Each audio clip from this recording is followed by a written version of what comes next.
All right, welcome back to Draws and Fades, episode 94, preview of the 2022 Masters at Augusta National in Augusta, Georgia. I'm your host, Owen Vrabel, joined by my co-host, Matthew Miller. What's going on, guys? Welcome back. And our producer, Dick Boss, behind the scenes tonight is having some difficulty with his mic and camera, and we have now already had some severe technical difficulties over the last half hour. So we are going to be previewing the Masters today, obviously, and we are partnered up with Rotoballer this year. Win big in 2022 with Rotoballer.com's PGA Premium Pass. Are you ready to dominate? Rotoballer's premium DFS package includes exclusive tools, DFS cheat sheets, research stations, our lineup optimizer, and so much more to help you win big. For limited time, get your PGA Premium Pass for 50% off. Use our promo code DNF10 for another 10% discount. Just visit rotoballer.com/radio and sign up today to start rotoballing like a boss. So JJ freaking Spawn wins the Texas Valero Open after our guest last week, Andy Lack, shouted him, and we were two absolute morons. They did not jump on board, but did cash top 20 and top 30 bets respectively to kind of, make the week somewhat respectable, even though kind of sad to not be a part of that when your guest comes on and gives you a 200-1 outright winner. But I'm not sure we'll have too much to say about recapping the Valero Texas Open, and then we'll get right into the course preview at Augusta National. Our strategy this week for betting one of the biggest events of the year. The Masters is here. It's an awesome week. Tons of golf content out there this week, so we're very happy for you guys to be joining us today. For all of you listeners out there, we will be going down the odds list on FanDuel. Again, it's Masters week, so been plenty of odds movement since the boards readjusted on Monday. We'll be going off of what we're seeing live on FanDuel on Tuesday night currently. And we'll give you our outright plays, our top 10s and top 20s, and our one-and-done picks as well. So, yeah, it's Masters week. I did want to give our buddy Spencer at CF Sports a shout-out as well. He did put out a pretty cool article about the 7 deadly sins for the Masters, kind of trying to create a creative way to kind of narrow down this 91-man field into, making some easier ways to decide who he thinks is going to win this week. But as I said, plenty of content out there this week, and, just excited to get to the board. But Texas Valero Open, just for a brief second, again, JJ Spawn was right in our face. We did not do it. I was stupid enough to think that Henrik Norlander had a chance after Friday when he was second at tee to green. But he ended up finishing the week losing over 7.5 strokes putting. So it's pretty impossible to – and he – the top 30 was a great number, should have been a great bet. He ended up top 5 in strokes gained tee to green. But, yeah, nonetheless, pretty tough scene in Texas. So pretty happy to be moving on to the Masters, Matt. Do you have any thoughts about Texas, Valero? Yeah, no, I'm pretty happy to get out of the state of Texas. Did not treat us well. Andy told us to take JJ Spawn. I think I even said, that seems like a good idea. I might hop on Spawn. And I took Austin Smotherman instead. Absolute disaster. So I'm glad to be at the Masters where we don't have to worry about 200-1 long shots and who to pick down there anymore. Should be more of a straightforward field and straightforward card for us. Yeah, and to be fair, I think if Andy had been more exact with telling us just sprinkle the outright, we would have done it. He told us guaranteed top 20. He was going to play well. I felt really confident about it. So we should have just taken that with our own brains and be like, you know what, he's that confident for that. Might as well sprinkle an outright ticket as well. But nevertheless, we didn't. But also, quick shout out to Doc Redman, who was I think top 10 on Friday at one point and finished last out of everyone to make the cut. Yeah, not a good fit, not a good showing for any one of our guys. Besides our JJ Spawn top 20 and top 30 plays, who were given by Andy. Yeah, I mean, I had a chance. I had my 5 top 20, top 30 plays made the cut, and then all of them finished outside of the top 40. So pretty tough to do, but we did it. So I'm happy that the Masters is here. Got my Masters hat on. If you're watching on YouTube, ready to roll. And yeah, I mean, I think Brooks Koepka has kind of said it best at a certain point. The majors kind of bring out a different breed of golfers. I mean, it's why the top of the board is usually a pretty big group of guys that are not at the best odds, but you got to kind of fire away at the top of the board because these are the guys that are capable of winning these events. And at the Masters in particular, there are definitely some older gentlemen that probably have zero chance at doing anything this week.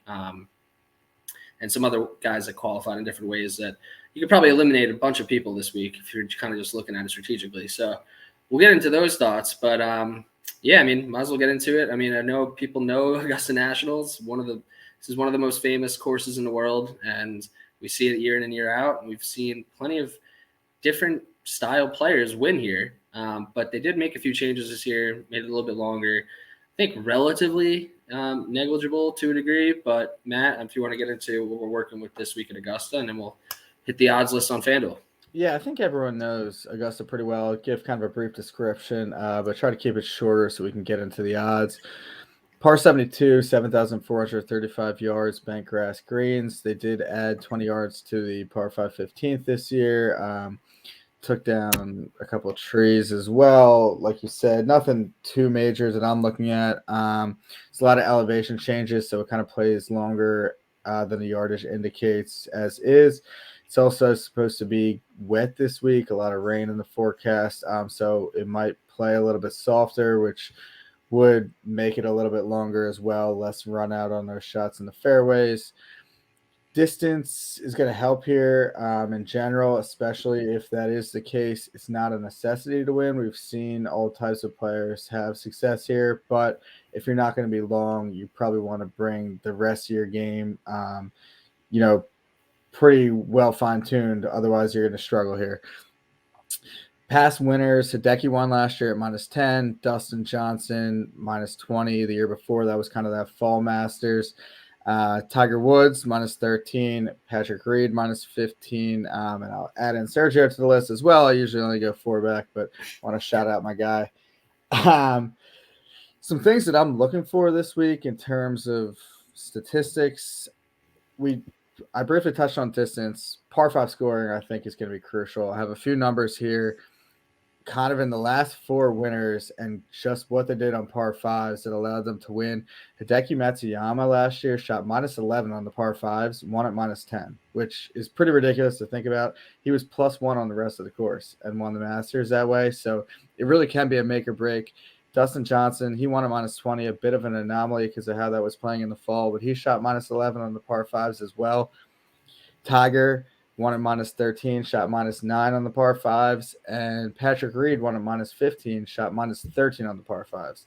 So you kind of see how much of, the scoring and the birdies and eagles come on those par 5s. You really have to take advantage of them if you want to win this week.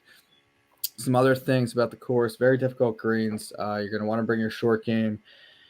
It's going to be tough around the greens. You're going to have good touch. You're going to have to lag putt well all week.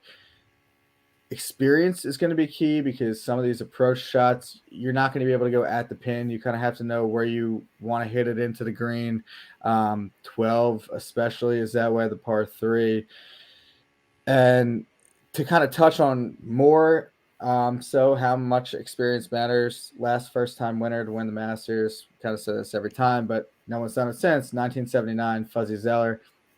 We did see Will Zalatoris come in second last year, and Sungjae the year before played well as well, coming in second. So kind of some young guys are starting to play well, but still, in terms of winners, most of the time it's some guys who have some experience around here and kind of learn from that. So those are some key things I'm looking at. I don't know if you had anything else extra that you wanted to point out. Yeah, I mean, it's definitely – there's no shortage of having, experience at the Masters. I mean, we haven't seen, like you said, many first-time winners in forever. And even guys making their second or third starts, we did see Spieth win at his second start. We have seen guys have success early. Even Zalatoris last year played really well. But it's definitely not an easy course to kind of just get out there at your first time or even in your first few times and kind of light up the leaderboard. So I do think that the experience factor is huge, and it's a major. I mean, I think there's only a certain breed of golfer that can kind of win these things. There are some outliers every now and again, but I think taking on guys that you think can win these big events is huge. And typically they're going to be closer to the top of the odds list. So we'll definitely get into that. But yeah, I think that the softer conditions, I'm going to be looking for guys that are a little bit longer. The Masters in general is not a place where it is difficult to hit the fairways. So I think that the closer you are to the hole, the easier these approach shots can get because they are very tricky in terms of, getting close in proximity to the hole. So guys that have been hitting their irons well, I'm always looking at, and guys that have played well here. So that's, I think, in a nutshell, really, without kind of overanalyzing the Masters, I think it is a place where you can kind of simplify your process a bit, because you do really need to show that you can have success here to win this event. And there are plenty of guys in this field that have had success here, which does make making some choices on the odds list a little bit more difficult. And we'll get into it. But yeah, I mean, you can make a case for a lot of the top 20 players in the world this week having a chance. But we will narrow it down and get into it. So, yeah, I mean, this is my favorite event of the year. So I'm pumped, and I'm so happy that Tiger Woods is back. So, yeah, I think Tiger coming back just adds to it, but I think it's always the most anticipated event of the year. Obviously, just playing at Augusta every year, the scene at Augusta, and the fact that it's the first major, I think we're all kind of feeling like a kid on Christmas right now. Yeah, 100%. And there is actually a huge aspect. You mentioned how that, making birdies and eagles on the par 5 is going to be huge, but also I think you need those well-rounded guys that can be clutch around the greens and get up and down when they have to. And the experience factor, I think, definitely comes in play on the putting greens, because there are a ton of tough lag putts, and if they're not greens that are easy to read. So we'll see kind of how even, the lack of greens books will affect this event this year. We'll see if that comes into play. It's kind of, I think it'll take more of a sample size to really gauge on if there are guys that just kind of can't figure out greens without the greens books. But yeah, I'm pumped. We are at Augusta, and we have the best players in the world here, so let's get into it. Like I said, we definitely have seen some movement on the board, even since we recorded last week with Andy Lack. Obviously, we knew it was coming. We're hoping to get some better numbers, and FanDuel has kind of been pretty generous at certain points, offering some nice odds on different players. But yeah, last night I think they ran like a Black Friday sale at some point and just jacked like a lot of the mid-range guys up to double the number. Yeah, well, I missed the Black Friday sale, so a lot of the numbers that we're playing with tonight are numbers that I'm probably going to be engaging with, and I hadn't placed many bets kind of ahead of time, like most people kind of jump on odds on Monday. I kind of was a little, I don't know, I wasn't quick to fire this week, besides a couple plays, which we'll get into. But yes, Jon Rahm is the favorite this week at 12-1 on FanDuel Sportsbook, currently on a Tuesday. Justin Thomas at 13, Cam Smith, Dustin Johnson, and Scotty Scheffler all at 15. And then Brooks Koepka, Jordan Spieth, Rory McIlroy, and Victor Hovland are all at 19. So those are the top 9 guys on the odds list, all deservedly so. And then, there's a few guys in the 20s and 30s, but after that, it kind of creeps into the 40s and 50s pretty quickly. So, like I said, this is definitely not a week to get shy at the top of the board, Matt. So what were your initial thoughts, and where did you go kind of up here? Yeah, I think we're both leaning toward at least one of the same guys up here. I don't know if you want to just start with him. Brooks, baby. Yeah, we've been talking about Brooks a lot this year, but now it's major season, and he's starting to play well going into this. I mean, he looked really good at the match play, obviously coming out of the group, then beating Jon Rahm. Lost to DJ, but it's almost good that he got a little extra rest there. 12th at the Valspar. Prior to that, he gained over 5 strokes tee to green. Got caught on the wrong side of the draw of the players. I'm not too concerned about that, and I thought he looked fine at the Honda as well. So I think his game's in pretty good shape, and obviously he looked really good at the waste management. He was in that one on Sunday with a chance to win. So I think his game's trending in pretty good shape heading here this week. And you kind of look at his history here at Augusta, it's really good too. I mean, he missed a cut last year, but I'm going to kind of throw that out just because he couldn't even really walk at that point. Yep. He tried to play coming off that injury, and that didn't stop us from taking him last year, though. No, it didn't. But we were trying to convince ourselves that he was healthy enough to win. Yeah, so I'm going to toss it out now. But prior to that, he did have a T7 in the Fall Masters, and then he came in second when Tiger won. Was kind of really pressing him. He put one on the water on 12 on Sunday, but he played, really well that year. And then he was T11 the year before. So I think Brooks is good history here. He's trending in the right direction. Feels like he's due for one of these green jackets soon. So I like him a lot this week. Yeah, I mean, Brooks Koepka in a major, say no more. I mean, we saw 20 to start the week, took it. Easiest decision on the board, no doubt. And I know we're not alone in that thought process. I think they're either guys who are all in on Brooks at majors or guys that try to fade him, which I don't get. I mean, the guy's an absolute machine when it comes to major championships. I mean, you just look at his past history at these events. I mean, at the Open Championship, he has 4 top 10s since 2015. At the U.S. Open, he's got 2 wins and 3 other top 5s. The PGA, he obviously has 2 wins as well and 3 other top 5s. And then the Masters, which is, I think one that he certainly wants to get, he has 3 top 11s and obviously the missed cut last year, but he's made all 5 of his other cuts at this event. And it's just insane. The way he steps up to the tee when it's major week, he's ready to roll. And I think you hit on it perfectly. Like the build up to this, I think has been better than it has been of late. I mean, we saw him contend at the Waste Management and look pretty good at the Valspar and at the Honda. So I think there's plenty of good things to say about Brooks. And then, I mean, it's crazy to me that they would put a 20 out there to start the week. I think this guy's proven that he's the best major championship player that exists right now. I mean, you could probably make a case for Colin Morikawa recently. I mean, he's won 2 of the past 8 majors. But other than that, I mean, he's the closest thing we've seen in major championships to Tiger Woods and, since Tiger. So I love Brooks this week, and I think he's a great place to start your card.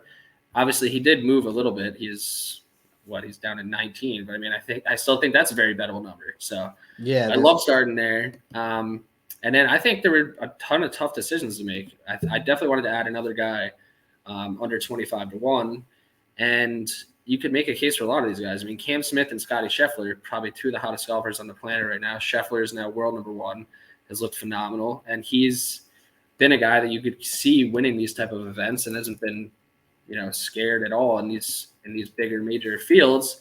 And now that he's kind of rolled off 3 wins in his last 5 events, it's hard to really discount him in any way. But I don't know. I think it's really tough to win golf tournaments, and there's so many good players at this point in time. I think it's going to be really tough for him to come out and continue playing as well as he has and win another event, especially like the Masters. So I'm kind of happy. It's easier for me to fade off of Scotty and Cam, considering they've had so much success. I really do think it is difficult to continue that. As stupid as that sounds, obviously if they come out and win this week, I'm gonna look like an idiot. But those are my initial thoughts up there. And Justin Thomas, that was my other play up here. I'm going to JT. I think he's so due to win a Masters championship. He modeled out tremendously for me this week. Obviously, he's been playing great golf, and I think his game sets up so well for Augusta, and I can't really picture him not contending this week. I mean, you just look at how he's played over the last few months. I mean, he finished 3rd at the Valspar, 6th at the Genesis, 8th at the Phoenix Open, then even back in January, he's 5th at the Century Tournament of Champions. And he's made every Masters cut he's played in. He's played 6 times, 2 top 12s. I mean, his worst finish is 39th. And I don't think he's really come into a Masters playing as well as he is currently. So I think he's so due. I mean, his tee to green game has been out of this world. And like a lot of these guys up here, I think, when his putter is hot, he's going to be at the top of the leaderboard. So you're always going to need a relatively good putting week to win one of these events. And I'm going to use the narrative that playing with Tiger this week, I mean, he does it every year, it seems like, with Tiger, but that has to help. I mean, it has to help. I feel like he's the only guy that Tiger's given any advice to, and I'm riding with JT this week. Not a great number. I got 14-1, but I'm rolling with it. Yeah, I mean, he's got bones on the bag, giving him a little bit more experience, and there's a lot of reason to like him this week. He obviously hasn't really, won in a little bit, but he's been right there kind of all year, it feels like. He's been knocking on the door, baby. Yeah, there's a lot to like about him. I went elsewhere, but I think that's a very logical pick. And he's got 7 top 10s since the Northern Trust last year. So he's certainly been around and lurking, and it is kind of crazy to see a guy of his talent not kind of close the door more often, but that's kind of the world we're living in right now in golf. There's plenty of guys that can win these golf tournaments. So I think it makes it tough to make decisions up here, Matt. So where are you going next? I have a feeling you're going to be taking someone else that we already mentioned. Yeah, I'm going to take Rory. I thought about it. I thought long and hard about a couple of these options. Thought about DJ, but I'm going to go with my guy, Rory. He did miss the cut last week. I'm not concerned about that at the Valero Texas Open. We kind of talked about it being a tune-up for him anyway, so I'm not going to overreact that, he didn't play well. It wasn't a very good tune-up. Yeah, well, I'll say this. He got there a little bit earlier to Augusta to prepare and to spin it in a positive way. The last time Rory missed a cut, this first start after, he won at Quail Hollow. So, and he was going off with the same number, 20-1. So, I think positive association there. I will say, prior to that Valero performance, he was hitting the ball pretty well. Third at the players, despite being caught on the wrong side of the draw there. 13th at the Arnold Palmer. He led that after round one, was in the final group there on Saturday. Had a rough weekend, but he kind of even said after the weekend that he felt like he hit the shots he wanted to hit. The course was playing very difficult that weekend. And then he was 10th at the Genesis. And even if you go a little bit further back, that was his first start in the States. He played really well in the Middle East. And, to kind of close the fall stretch last year, he won the CJ Cup. So he's been kind of under the radar, playing pretty good golf now for like 5-6 months. Hasn't been kind of that elite Rory, but he is playing pretty well. He gained over 8 strokes tee to green with the players and API. His around the green has been really good, which we touched on, being important this week. He's third in the field in the last 24 rounds around the green, and he's now gained in that stat category in 8 straight starts. So that's a positive to take into account this week.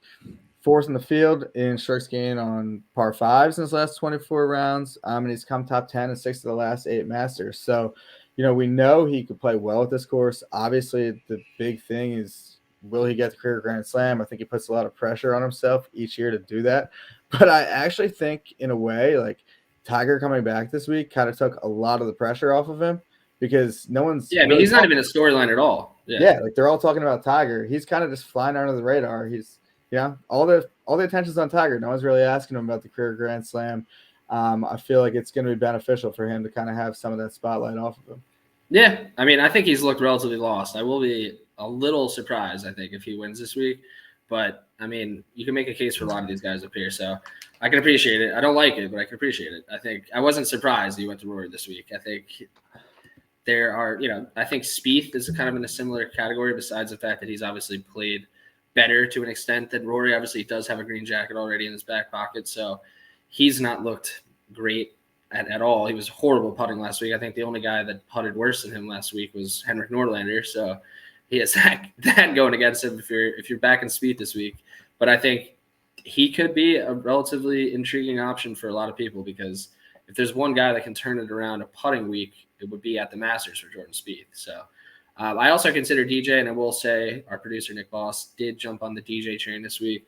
And I'm a little bit worried about him, because if it does play soft, he is going to be a machine out there. I think he's going to be the guy that can definitely benefit from being in softer conditions if he is locked in. And we did see him play pretty well at the match play. So I think DJ is another good look at the top of the board. I didn't really consider Hovland, because I think his short game is not going to be enough to get it done. But, if his irons are locked in, he's certainly capable as well. So I will say, too, Hovland's been, kind of good at Augusta. Despite he won low amateur. He was low amateur. And even last year, I think he was he finished 20-something. And the first hole of the tournament, he triple bogeyed. And you had him, I believe. I had him, yeah. And so, he, despite the glaring fact that he doesn't have a good short game, which you need around here, he has actually played pretty well here. But yeah, I think the numbers was too low to take him. I decided to go elsewhere. But for we already mentioned how experience plays off here, and he's now, this will be his 3rd time playing here besides his amateur event. So I think he could be on an upward trajectory, and maybe he can figure out the short game. But we're into the 20s now on FanDuel. We have Colin Morikawa at 22, which I think is pretty surprising, and Patrick Cantlay at 22 as well. Those guys are next on the odds list, and Xander Schauffele at 24. And then Will Zalatoris and Sam Burns in the 30s are the only guys in the 30s on FanDuel at 32 and 37. And then we got a plethora of guys in the mid 40s to 50s. So just briefly, I mean, I don't think we're taking Morikawa, Cantlay, or Schauffele, but those are the guys that we talked about last week with Andy that ended up getting a little bit of better value.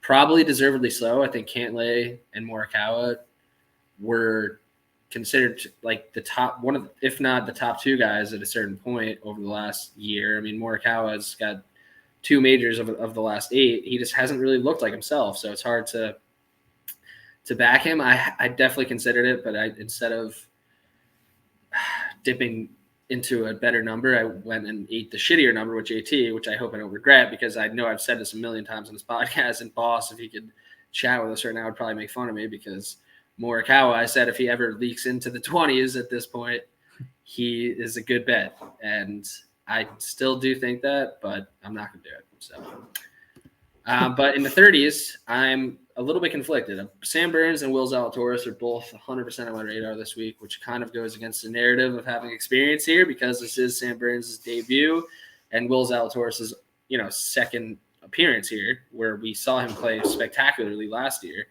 And I think they're both very similar and young guys that are fearless. I think it would be pretty tough for Zalatoris to win his first event at the Masters, which leads me to probably dip into the Sam Burns train instead of the Will Zalatoris train. That's where my confliction is right now. And I'm also pissed because Burns was in the 40s earlier and I didn't take it. So I think the Zalatoris number is kind of crazy. Like, I get he played well here last year, and like I get he has a ton of talent, but a guy who's never won, who's had 1 year experience here, and he's going off at 32 to 1, it just seems very low, considering some of the numbers we're getting on some other guys further down. Wow. Well, also, I just flipped over to DraftKings real quick just to kind of see the little bit of a discrepancy. And Sam Burns is a 50. So that may have just I think that's a more reasonable number for him. If there's a guy who can win in his first stop, I think Sam Burns is kind of the same caliber as Will Zalatoris. If not better, obviously. He's already has 3 wins in the PGA Tour. So I might go against the grain there and take Sam Burns outright. And now that I'm saying it, it's probably a guarantee. So, do you have any concern about his performance in majors up to this point? I mean, because it hasn't been good.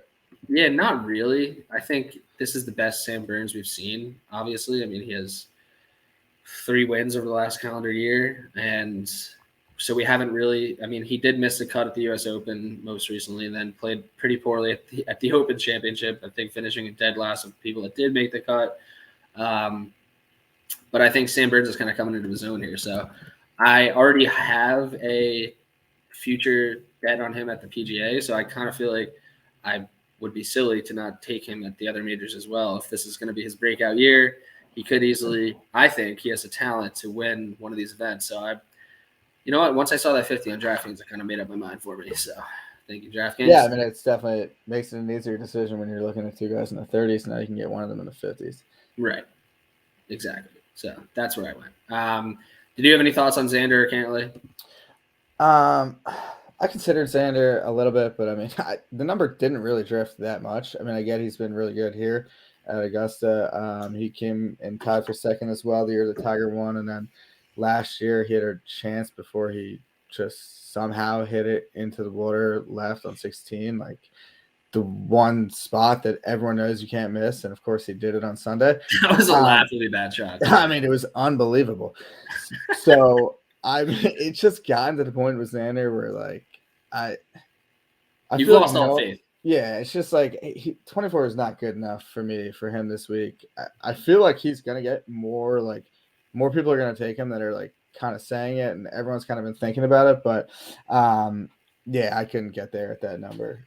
It's still relatively early too. I mean, it is Tuesday night, so there really is only one more full day of the odds kind of moving. But also, to a degree, I think the books are going to be willing to move him down pretty quickly live if you are interested in waiting until Thursday or Friday. I think if he gets off to even a shaky start, or one of the guys at the top of the odds list has a really hot start, I think he's a number that could get more intriguing early in the tournament if you do think he can turn it on. Which, yeah, I also would like prefer him chasing and like just kind of being one of those guys that like Remember when Reed won and like Ricky Fowler went like really low on Sunday and he finished like a few groups ahead of him. And I mean Reed ended up winning, but like I feel like that's a scenario where Xander would win, where he's like 5 or 6 back and he just has like a really great Sunday and like the top of the board is not really doing anything and like he has no pressure the whole time. He's just going low. Those are the Is that kind just of a events. low blow at Ricky Fowler not playing here? No, I'm just saying like I feel that's the last time I can recall like the kind of like the late charge being like, oh wow, he has a chance. Right. And that's like a scenario where I would see Xander winning, where he kind of Right. like makes this Sunday charge out of nowhere Instead of and being then, in the like, last group. Yeah. yeah, All right. because if he's in the last group, he's gonna find a way to blow it. I agree. So now I will read off a bunch of names here from the 40s into the mid 50s, and this is the territory where Matt will disclose some of his picks, but this group definitely has seen plenty of volatility on the odds board all week. So Shane Lowry, Joaquin Niemann, Hideki Matsuyama between 43 and 44 on FanDuel. Louis Oosthuizen, Daniel Berger, Matt Fitzpatrick, Tony Finau, Tiger Woods are all at 48. Corey Connors, Bryson DeChambeau, Russell Henley are all at 50, and then Adam Scott and Tyrrell Hatton are at 55. So this is a very interesting group. Obviously, I've already disclosed that I've taken Tiger Woods at 90-1, so I guess I'll just get into that since we already mentioned him. But I was just a hopeful Tiger fanboy that he was going to play this year. And I think anytime Tiger Woods tees it up in a golf tournament, he is liable to win the golf tournament. So I couldn't resist the 90, and I'm getting more and more hopeful the closer we get to Thursday, because all the pictures and videos I've seen of him out there, he looks like he's feeling pretty good. And I know there's a bunch of conflicting takes out there whether Tiger would play if he didn't think he could win. And I'm in the group where there's no way he would just go to play 2 days and miss the cut. And by all means, he could come out and not play well, but I think in his head, he thinks he can come out and win this week. I think he knows it'll be a tough challenge, and he's going to have to play really good, and he probably doesn't know, fully confidence-wise, like how his body's going to hold up, but I couldn't resist that number, and they've obviously slashed the shit out of that because anytime people see Tiger Woods playing, they're going to take it. So I did jump on that, and I'm happy about it, and I probably will be making the Tiger to make the cut bet as a special prop bet this week. That was kind of my big thought in this range of guys, Matt. So I have a feeling you have taken someone else in this range. Yeah, I'll touch on Tiger real quick. I do agree that I think that he thinks he can win. I think obviously just that we'll see how his body holds up after, he hasn't played in 17 months a competitive round. And I think Augusta is like obviously physically taxing course to have to walk for 4 days. So we'll see how his body holds up, but I think he definitely is in the mindset that he could win. Right. And the doubters have been proven wrong before, so they have, but this is, I think, a little bit different scenario. Yeah, I mean, it would be his biggest challenge, and it would look amazing. Sure. But I'm just going to be on the right side of history here and say that I think he can win, and that he might. So, yeah, I will also say though that there are people who are like saying like Tiger to miss the cut is like the easiest bet and stuff. I would just in general be looking a little bit deeper into it, a little wary of the miss the cut bets this week, because there is only 91 guys. Top 50 and tie make the cut. And when you talk about a bunch of the old guys teeing it up, the amateurs, and then like the free pass guys from Asia, you really have to be better than like 20 guys to make the cut. So, so that's not really like a free bet on anybody, because there's going to be guys that are just here for the first time that suck, don't know the course. Like someone that much experience and that much success here, I wouldn't be like betting against them to not beat 20 guys in the field. I just think that that's definitely not free money. No, definitely not. So I have one guy in this range of names that we've listed. So I'll let you kind of make your next pick here. Yeah, I have one as well that I'm going a little bit further down. I'm going to take Daniel Berger. We're kind of Berger guys, but he was part of the Black Friday sale on FanDuel last night. I got him at 85-1. So that was kind of a no-brainer with the way he's been playing. 13th of the players. Had a couple of situations there to work against. He was on the wrong side of the draw, still hung in there, and then he had kind of that questionable drop situation on the back nine. So I'll take 13th as a sign that he's playing pretty well. He was 4th at the Honda. Probably should have won that. Did not have a good Sunday. But nonetheless, he's been competitive in 2 tournaments in the past month. I like that. He's 4th around the green in his last 24 rounds, 15th on approach. That probably could be even better. He lost 2 at the Players, and that was partially due to the conditions he was facing. So I will say also he's been putting better. The last 2 times we've seen him, he gained strokes putting. He was, struggling for a little bit before that with the putter. So it's good to see him back on track. He did miss the cut here in 2021, but 32nd, 27th, and 10th prior to that. So I'm going to just keep hammering away at Berger. I think he's due for a big win, and 85 was just an insane number I couldn't pass on. Yeah, I mean, that is an insane number. And you were telling me about that, and I just couldn't make any decisions at the time. So I wish I had told you to place a bet for me on the guy that I'm about to mention, because he also was on the Black Friday, Black Monday sale, whatever you want to call it, that FanDuel was offering. But I'm going to go with Tyrrell Hatton. I put a flag in the ground with Tyrrell Hatton probably about a year and a half ago. I think it was probably 2 years ago when I basically bet him at every major, and it went horribly. Yeah, he's been struggling at the majors lately, but yes, he has. But now, it's funny because he actually has 5 top 10s in majors. Like he's not, it's not impossible for him to play well at the majors. We just haven't seen too much of it recently. But last year at the Masters was his best performance here. He finished 18th. And I think Tyrrell's kind of come back into his own here. We did see him playing well on the DP World Tour, earlier this season. And then we saw him play well at the Arnold Palmer, finished 2nd, 13th at the Players, 21st at the Valspar, just kind of peeking around. I think he's one of those guys that I always thought had the mindset to be really good and in the majors, and that's why I planted that flag in the ground that I was going to continue to take Tyrrell. So I wish that I got him at the 85 that was available on FanDuel yesterday. I didn't, and now I'm looking at a 55 on FanDuel currently, and looking at he's the same on DraftKings. So I'm probably just going to bite the bullet on that, and I still like him at those odds. I just wish I kind of had jumped in earlier. But, yeah, I think Tyrrell's game could be fantastic for an event like a major. He is a well-rounded golfer. We've seen him pretty much have every aspect of the game you need. He can be a very good putter. With the model I made this week, obviously he's 4th in 3-putt avoidance over his last 36 rounds, 10th in strokes gained around the green, and he's top 10 in strokes gained on the par 5s, and we know he can get hot with his irons. He's also very accurate off the tee, and is a sneaking longer player than you would think. So I do like Hatton a lot this week. I think he will come to play and have his best Masters performance yet, which I'm hoping ends up in a victory. But if Tiger Woods wins, that'll be fine. So Tyrrell Hatton, yeah, that's the guy I'm going with in this range. Yeah, I thought about him when I saw the number.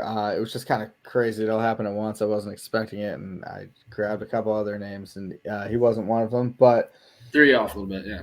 Yeah, it threw me off a little bit. I just want to say I didn't take him, but I considered Neiman in this range. I feel like no one's really talking about him, and obviously there's some concern with the short game, but that was like the same reason I stayed away from him at Riviera, and then he like blew away the field and won that. That was a pretty impressive victory. So maybe Neiman deserves a little bit more consideration. I will say, though, the fact that he's paired with Tiger is probably not a good thing. People have talked about kind of how tough of a pairing that is, just because the amount of, following you get and movement and kind of everything that goes along with playing with Tiger. I think that might be a little bit overwhelming for him. So yeah, although he did just win at Tiger's event. That's true, but being paired with him, I feel like is a different animal. No pun intended. Yeah, I agree. It can be very tough out there. So we'll see how Neiman handles that. But I thought if he was above 50, I thought he was in a much different. Would be a different mindset if he was. Yeah, if he dropped a little bit, or even if he still does tomorrow, maybe I'll. But yeah, I think Finau is interesting. Obviously, he's been so bad, but he's been really good at the Masters, and I think it makes sense why he has been good. He is extremely long off the tee, and is a pretty well-rounded golfer. Besides, his putter is obviously very hot and cold. So I think, yeah, he's getting into interesting number territory. I may look into a top 20 on Tony Finau, even though I really am not very confident with his gameplay right now. And then obviously Bryson at 50 is wild. It does feel like one of those, like if it was someone that we liked more, it would be like an auto bet. But if that's Brooks just coming off like injuries and like looking shitty for a couple months, and like we haven't seen him a lot, and then he doesn't look good when he comes back, probably an auto bet. But because it's Bryson, I'm not, and that's probably I don't know. I don't think it's gonna bite us in the ass this week. I will say he's been bad at Augusta too. Despite the fact that it's a par 68 for him, according to him. But he doesn't have great history here. I think last year he blamed it on having a cold or something. But and in theory, I mean, this course should be really good for him. I mean, well, that's what it was. Everyone was talking about when he got all the distance, like how Bryson's going to tear it apart. He hasn't done it yet. He's not playing well, and we just don't really like him. So I couldn't get there with him. It's funny because Bryson and Finau are both on my minds to play in the top 20 market of some sort, just because I think if they're even above average for their skill set, they're going to be in the mix for the most part. But I can't see them closing this tournament this week. So from the outright perspective, I couldn't get there, even though the numbers are good. Russell Henley is at 35 on DraftKings, which is absolutely wild. I mean, I've been a huge Russell. Is there something we don't know? Like, there's nothing that we don't know. I mean, he statistically looks amazing all the time because his irons are so good. And he is a pretty good player around the green. He actually plays the par fives really well. So statistically, it looks like Russell Henley would be a good play really anywhere. And I don't know. Especially if it's going to be soft, I think it makes it a little bit harder for him. And also, he's been playing pretty good golf. He hasn't missed a cut since the Open Championship last year. So, I mean, he's been very consistent in that sense. And I think if you're looking at it from a DFS perspective, I mean, I don't know how popular he'll be, but and now that I look at it more, I mean, he is probably a decent top 20, top 30 play. I mean, his last 4 appearances at the Masters, 31, 21, 11, and 15. So, but to win, I mean, at 35-1 is insane. So you could skip definitely right past that. That was an easy cross off. Adam Scott, I'm kind of surprised that I'm not more interested in him. He actually has putted really well, and I haven't really considered it, even though I feel like I should. Yeah, I mean, he left a really sour taste in my mouth with the players. And he hasn't really been that good. I don't know. I'm starting to maybe think that like Adam Scott's like in kind of that Justin Rose territory if he's just like past his prime. Yeah, I mean, that's probably fair, but he did play well at the Genesis in February. I mean, he finished 4th, and he would have been way more in contention if Neiman hadn't absolutely tore that place down. So I think Scott is actually relatively intriguing at this number. I haven't done it, and I probably won't, but I think he is intriguing. So I wonder if he was in part of the Black Monday sale too, because he probably might have been at a better number. But nevertheless, that is the mid-tier, and now we're into more of the bombs, 70 and above, which is we're getting now into the territory where you don't need a miracle for one of these guys to win, but you need them to play absolutely above how they have been playing or above how they ever played before at a major. Or like you said, Justin Rose, who we'll get into, is maybe a little bit past his prime. So with that being said, I do have a feeling that you have some more picks, so let's get into it. Paul Casey, I do have some more picks. Sung J M, Tommy Fleetwood, Patrick Reed, right next to your other guy, Sergio Garcia at 75, Justin Rose, Max Homa, Billy Horschel, also at 75. Then Leishman, Abe Answer, Gary Woodland, Siwoo Kim, Bubba Watson, Thomas Peters are all between 80 and 90. And then we're 100 and above into what is considered, I think, by most to guys that probably have zero chance to win this week. So it is a 90-man field, so you're not going to get crazy, crazy odds on even guys that I think are pretty big long shots. So this really is long shot territory, Matt. So let's hear what you got. Yeah, I have first off Billy Horschel. Wow. Yeah, wasn't someone who I originally not going with the Masters experience angle on that one, huh? Yeah, although I mean he's got the experience, just hasn't played well. He hasn't played well. It hasn't been that bad. It wasn't bad enough to turn me away. I mean, he has 1 top 20 and 7 appearances. Yeah, but he's not like missing every cut. I think he only has a couple missed cuts. What is it, 5 of 7 made cuts or something? Yeah. I don't think it's been that bad. It's not enough to turn me away. I will say he's so hot lately. I had to do it. I mean, he advanced in the match play from the group stage. He withdrew at the players, but that was, I think, kind of more of a that was heading into a Monday finish type of thing because he did make the cut. He actually shot under par on Saturday. He was like one of the only guys to do that. Made the cut, and then he said he was sick and went home. Second at the Arnold Palmer, you had him. He had a really good chance to win that. Then 16th at the Honda, 6th at Waste Management, and 11th at Farmers Insurance Open. So he's kind of on a tear right now. He's gained off the tee and on approach in his last 3 events. And in 5 of his last 6 around the green and putting, we know he can get really hot with that short game. Previously, I would probably say that he's not good enough tee to green to compete and win here.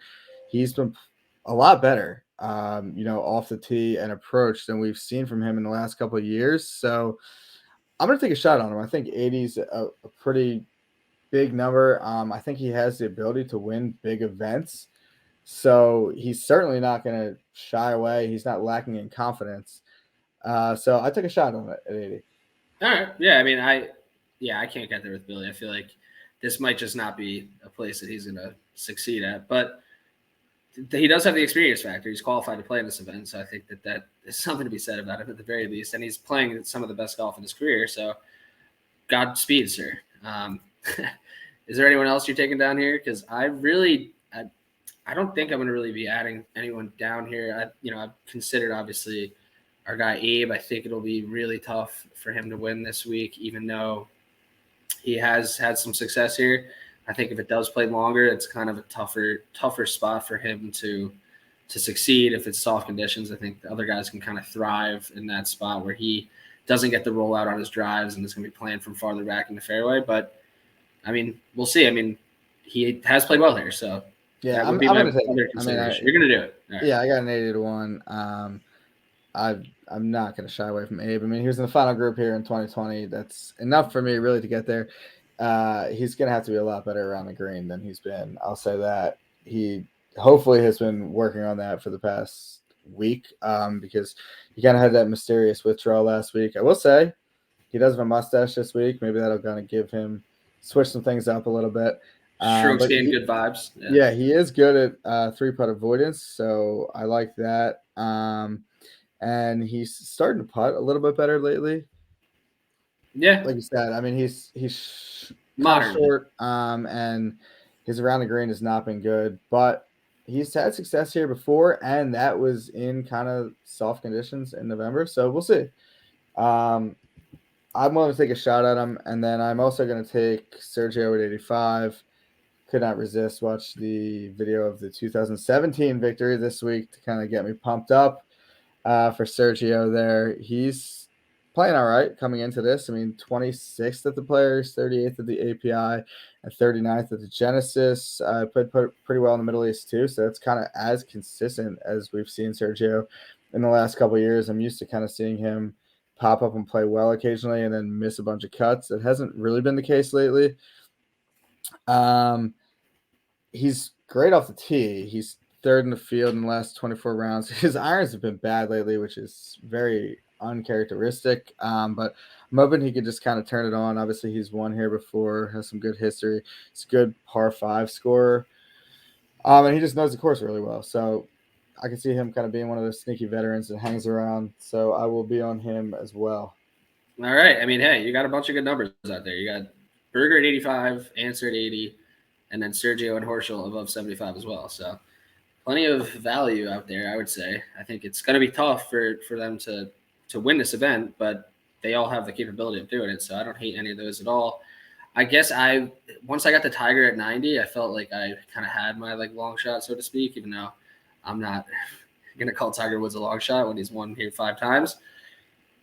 I'll say the injury is a slight concern, but I don't know. I feel like Tiger Woods has the grace of God on his side. So other than that, I am considering adding Thomas Peters to my outright card, which is a little crazy, and I actually was really hoping to get above 100, which he definitely was at some point this week, and now he's at 90 on FanDuel.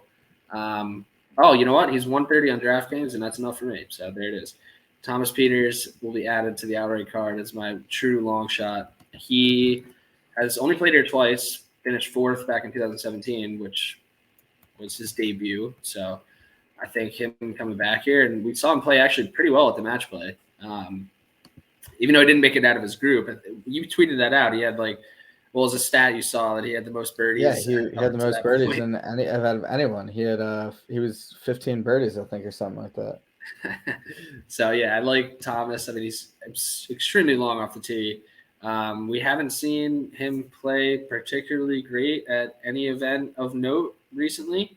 Obviously, missed a cut at the Players, missed a cut at last year's PGA, and we haven't really seen him on U.S. soil too often. So I think he's gonna be pumped up to be here this week at the Masters again. And if the soft conditions are going to be a thing, I think that's also going to be an advantage for Thomas Peters as well, because we know he can also get hot with his irons and be having some tap-in birdie type scenarios. So Peters would be my long shot on the card, and that's, I think, where I'm going to wrap it up there. I do have another long shot top 20 type field play. I'm going to go back to Luke List, even though kind of let us down last week, not playing too well. But another long guy off the tee who's playing really good golf. I think his value plus 330 on FanDuel currently is a pretty good number for a guy who's playing, probably the best golf that we've seen him play. Obviously, we saw him win not too long ago, and I don't think he'll be doing that this week. But I think a top 20 will be pretty good value, which also leads me into my final point about the top 20s in general. Not great value this week because there's only got 90 guys in the field. And like we said, there's a bunch of guys you could probably cross off to really contend this week. So you're not getting much value on guys, even at over 100 to 1, better than, plus 200, plus 250 for top 20. So I don't know if you had any additional thoughts on that market. Yeah, I'm considering Robert McIntyre. He played really well last year in his first start here. We've seen him play pretty well since coming over this year. He played, I forget, I don't know what he finished at the Valero. I don't have it in front of me, but he was playing pretty well for a while there. I like his game here. I mean, what's that? Yeah, no, he did finish 35th at the Valero. But okay, so not that great, but he was in the mix for a while. He's long. I like that here too. The lefty. Seeing the lefties have success as well, so I might jump on a McIntyre, see what his number is for a top 20 or top 30, and hop on that. Okay. All right. Yeah, the only other guy I was really considering kind of over 100 to 1 in that market was Taylor Gooch. And I'm seeing him at plus 220 for a top 20, which I don't love. And this will be his first stop at the Masters as well. He's another guy that is making his debut. And there are a bunch of actually, I think, pretty elite young players that are making their debut this year. Him, Burns, Cam Young, who I think will be not popular, but I think people think he can play well this week too. So, and maybe that's going to be maybe a thing of the past. We'll see. If Sam Burns obviously wins this year, I think that debut narrative will kind of go down the drain because we have seen guys play really well. They just haven't won on their first appearance. So, other than that, I'm going to be kind of doubling down on some of my players I'm taking outright in the top 10 and top 20 markets. So let's kind of move into our one and done thoughts. I am still inside the top 225 in the Mayo Cup. Quickly sliding though. I mean, this is why I got excited. I got very excited last year, and it's too early this season to get excited. So I need a rebound, and Justin Thomas is going to be my play this week, even though I'm sure he'll be very popular. Kind of going with the guy who I think is going to win. I think it's best chance to win, and I think got to go with your top guy in the card, so to speak, at the majors.